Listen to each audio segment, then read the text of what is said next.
Hey, what is up guys? I'm Ironiq, and in this video I will be playing 100 Days of COBBLEMON, a new Minecraft mod pack that brings Pokemon into Minecraft. Yes, we've seen multiple Minecraft mod packs that already do this, but this one makes it feel much more vanilla and makes it feel like Pokemon are actually in Minecraft, if that makes sense. The models basically look like they belong in Minecraft instead of looking very smooth-like, which is nothing like Minecraft. So if you like Minecraft and Pokemon, make sure to stay tuned because this is a good one. And if you don't already know, I have done multiple 100 Days videos on the original COBBLEMON mod. So if you haven't seen those, go check them out and let's get right into the video. But before the video starts, make sure to go like and subscribe because 90% of you are not subscribed. Also, I've been streaming on Twitch, so I'd appreciate if you could go check it out. That would mean a lot. Thank you. Day 1 began by me choosing my starter, and it was a hard choice, but I ended up going with Oshawott, a starter from, in my opinion, one of the best games, Black and White. Of course, I then began collecting some wood, made a wooden pickaxe, gathered some stone, made some stone tools, killed some animals. Thank goodness COBBLEMON actually has natural spawning animals. It makes getting food a lot easier, that's for sure. Found a very sus looking lickitung, began cooking all my food, collected some coal I found nearby, made myself a bed, and went to sleep. Day 2 began by me cooking some more food. I then began sailing looking for a place to build my base. And after lots of running, I found myself a desert village.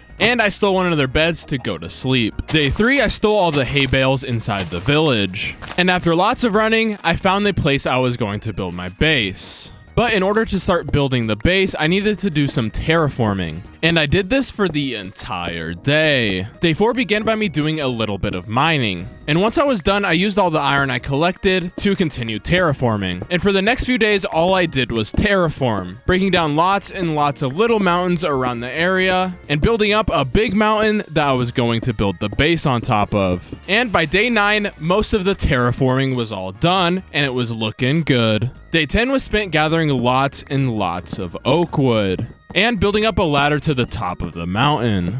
Day 11 began by me working on the entrance of the base. I then began marking out the actual base on the top of the mountain. Day 12, I decided to go mining to collect some diamonds and lots of iron. And after lots of mining, I did just that. My first diamonds? Some more diamonds? Anyways, on day 13, I went back to working on the base. Day 14 was much of the same as I continued building up the base. But I ran out of wood, so I went and deforested an entire forest. And day 15, I went back to building up the base. Finally, I had a very basic wooden box. Let's fucking go. And with the wood I gathered, I made a ton of chests and began making my chest room. I then did my first battle with Oshawott. You guys happy now? Okay, I finally did some Pokemon stuff. Even though this game's a mix of Minecraft and Pokemon, I can do fucking both, all right? All right, anyways, I don't know why that guy's so mad, but I began collecting lots of sand. Day 16, I turned that sand into some glass and then made myself a full set of iron armor.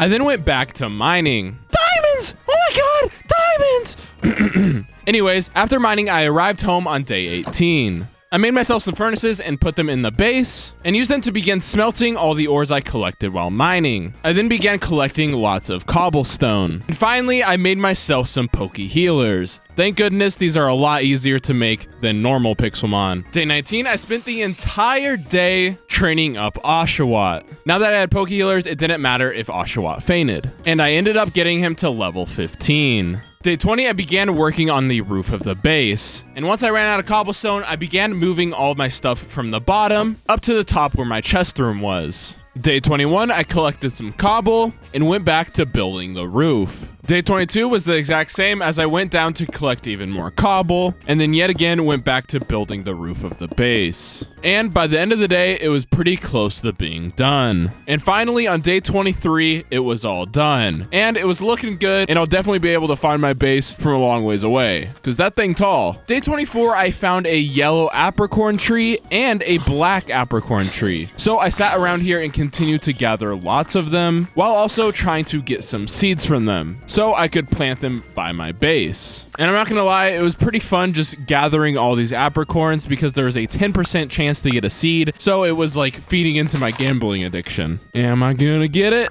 Nope. And on day 26, Oshawott was ready to evolve into Duwat. My little boy's growing up so fast. Day 27 was yet again another fail, as I was unable to get a single black apricorn seed. I have a few yellow ones though, at least, but you know, this black one I can't get. But as they say, 90% of people always leave when they're about to win. So I'm staying here until I die. Come on, give me bleep, bleep, bleep, bleep. All right, this is the one. I can feel it. God damn it. Day 21, I had a pep talk with my son about why he shouldn't gamble because he will turn into me, a degenerate. I was getting so unlucky, I even decided to play a game of hopscotch. This is what my life has come to. And by day 30, I still had yet to get a single black apricorn seed. I got a few yellow ones, but just couldn't get that black one. So I gave up my gambling addiction and headed home. And with all the apricorns I was able to collect, I was able to make myself my first Ultra Balls. I then trained Duwat for the rest of the day. Day 31, I ran around collecting lots of sugarcane. Day 32, I began traveling looking for cool Pokemon to catch. Day 33, I continued traveling, and on the way I killed a bunch of cows to collect lots of leather. I'm on a boat. I'm on a boat. I'm on a boat. I'm on a boat. And finally, I caught myself my first Pokemon, a Pidgey. And my second Pokemon, a Baneri. Day 35, I found a Pichu, so of course I had to catch the cute little thing. Day 36, I arrived back at the base. And I caught myself a Cubone. Day 37 began by me training Duwat. I caught myself a Heatmore, evolved Cubone into Marowak, and eventually, he evolved into Samurott. I mean, just look how cool this model looks. He's pretty dang cool. I then made myself a bunch of bookshelves and a diamond pickaxe. Day 38, I went into the cave to collect some obsidian. And with that obsidian, I made myself a nether portal. Day 39, I made myself an enchant table and myself some PCs. I then made a full level 30 enchant table and went into the nether to collect lots of levels. Day 40, I began enchanting for the very first time. And I trained my team for the rest of the day. Day 41 began by me strip mining for some sweet, sweet diamonds. And I did this for many, many days, collecting lots of ores. Sadly, no diamonds though. And after all that, I arrived back home on day 45. And of course, I began smelting all the ores I collected. I then began making a balcony on the outside of the base because it was looking a little plain. And by day 46, it was all done and it was looking good. I began sailing looking for an underwater temple in order to get a certain item that I needed to make an XP share. And after lots and lots of sailing, I finally found one. I strategically used doors so I could breathe underwater while killing a bunch of guardians. And finally, on day 50, I got exactly what I needed. Some prismarine crystals. Actually, I only got one of them, but that's all I needed. And on day 51, I began sailing back to the base. And eventually, I made it back. I went to the nether to gather some glowstone. And with everything I collected, I was able to make myself an XP share. This thing is going to help us out a lot. And on day 52, I used Samurott to train up Pidgeotto. And after lots of training, he was finally able to evolve into his final form, Pidgeot. And the reason I evolved him fully was because I wanted to see if I could fly on him like the normal Pixelmon game. But unfortunately, you can't do that, which makes sense. But it would have been cool. And I then figured out you could carry Pokemon on your shoulder.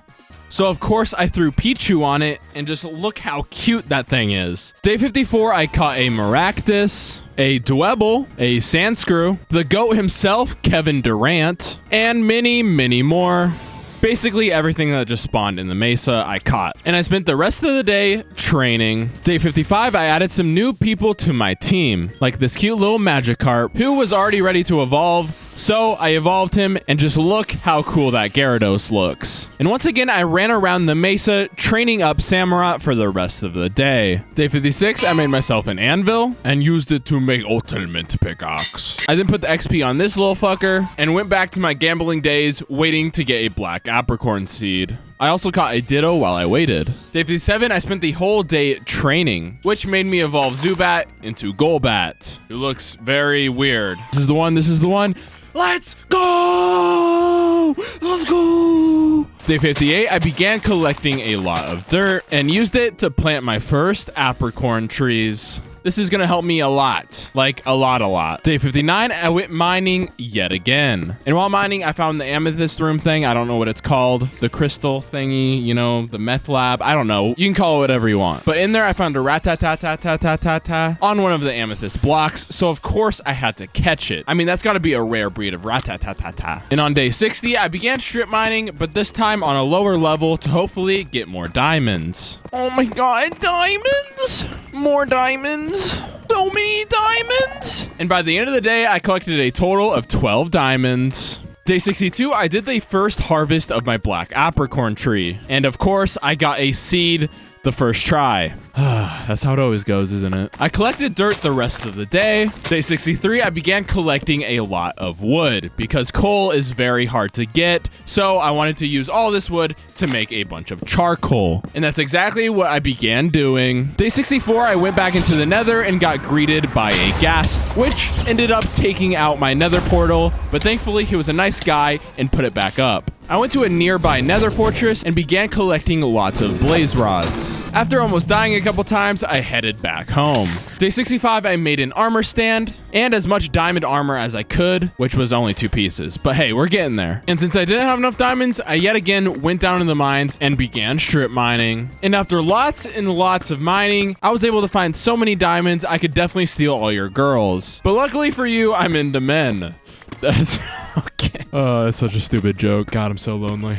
I arrived home on day 70 and began making all the diamond armor I needed to finish my full set. I also began making a bunch of diamond tools. I then enchanted a few items, but unfortunately I didn't have enough to enchant my full set of armor. So on day 71, I threw on my armor and went into the nether to collect lots of levels. I gathered quartz for many days until I had a ton of XP. I'll be honest, I didn't think I was gonna get this much. And I put all that XP to use by enchanting the rest of my stuff. Day 75, I began trading all the gold I had with piglins to try and get lots of ender pearls. Day 76, I cooked a bunch of steak, and that's about all I did. I then went back to trading with piglins, still trying to get some ender pearls. And after trading all of my gold away, I finally had enough ender pearls by day 79. And on day 80, I set out on the mission to take on the ender dragon. And after lots of running, I found out where it was and I began digging down. And while running through the stronghold, I found a gullet, so of course I had to catch it because gullets are just really cool. And finally on day 82, I found the portal and hopped on in. Of course, I began taking out the towers first, and after all of them were down, I began attacking the dragon.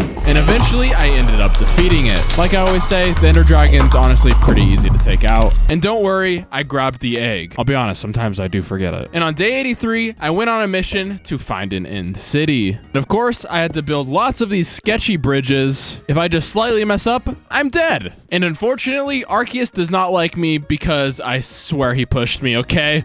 Yeah, that was a major fail. Goodbye, Dragon Egg. Goodbye, Ultra Balls. Goodbye, armor. Goodbye, everything I worked for. And to make it even better, my bed was obstructed. So I had to run all the way back to my base. But at least I still have all my Pokemon, I guess. Thankfully, I still had a ton of diamonds to make myself some diamond tools and most of the diamond armor. I couldn't make myself pants, but who needs those anyways? I then harvested a bunch of apricorns and used them to make as many Ultra Balls as I could. Day 86 began by me doing a little bit of training. Day 87, I set out on a mission to catch every Pokemon I possibly could. And it started by catching Mr. Krabs and your mom. Got him. But I quickly realized if I kept doing this, I was gonna run out of Pokeballs pretty dang fast. So instead, every new Pokemon I ran into, I'd throw one Pokeball at it, and if I caught it, then it was meant to be. If I didn't, then it obviously wasn't meant to be. Yes, even more gambling. I'm addicted. I ended up catching a Nidoran, a Slowpoke. I then ran into this Onix, which I'll be honest, I threw lots of Pokeballs at. So I was 100% gonna catch this thing. And thankfully, I did. I then continued running around catching every Pokemon I could. I even found this mushroom biome, and I was hoping cool Pokemon would spawn there, but there was just a bunch of Parises. And on day 91, I found another very cool Pokemon, Tepig, which in my opinion is one of the most underrated starters. So obviously I had to catch him, and thankfully I didn't run out of Ultra Balls because it got pretty close. And now that I was basically out of Pokeballs, I began heading back to the base. I arrived back home on day 94 and immediately began training Tepig. I quickly evolved him into Pignite, and soon after into Embor. I also evolved this Eevee into a Jolteon, and then began training Golett to try and get him to evolve. And by the end of the day, he evolved into the rocket ship himself. Day 97, I made myself some more Ultra Balls. For no reason, really. I wasn't going to use them. And day 98, I spent the entire day trying to evolve Nidorino until I realized you have to have a Moonstone or a Duskstone, one of those, I don't know. And day 99, I kicked my feet back, drank some beer, and went fishing. And just like that, it was day 100. I did it. I survived a total of 100 days in COBBLEMON. As you guys know, I've done a ton of Pixelmon 100 days videos. And I'm going to say it, this mod is definitely better than the normal Pixelmon, especially when they add more stuff like gyms and much more Pokemon. It's much more Minecraft and Pokemon than Pixelmon is. Much more of a vanilla Minecraft feel, which makes it really cool. So I hope you guys did enjoy. Let me know how you guys think I did, and if you want to see 200 days. And yeah, I'll see you guys in the next time. Peace. I'm Ironiq, and this is the outro of the video. I hope you guys did enjoy. Please go like and subscribe if you did. And I'll see you guys in the next one. I can't believe that's my outro now. Oof.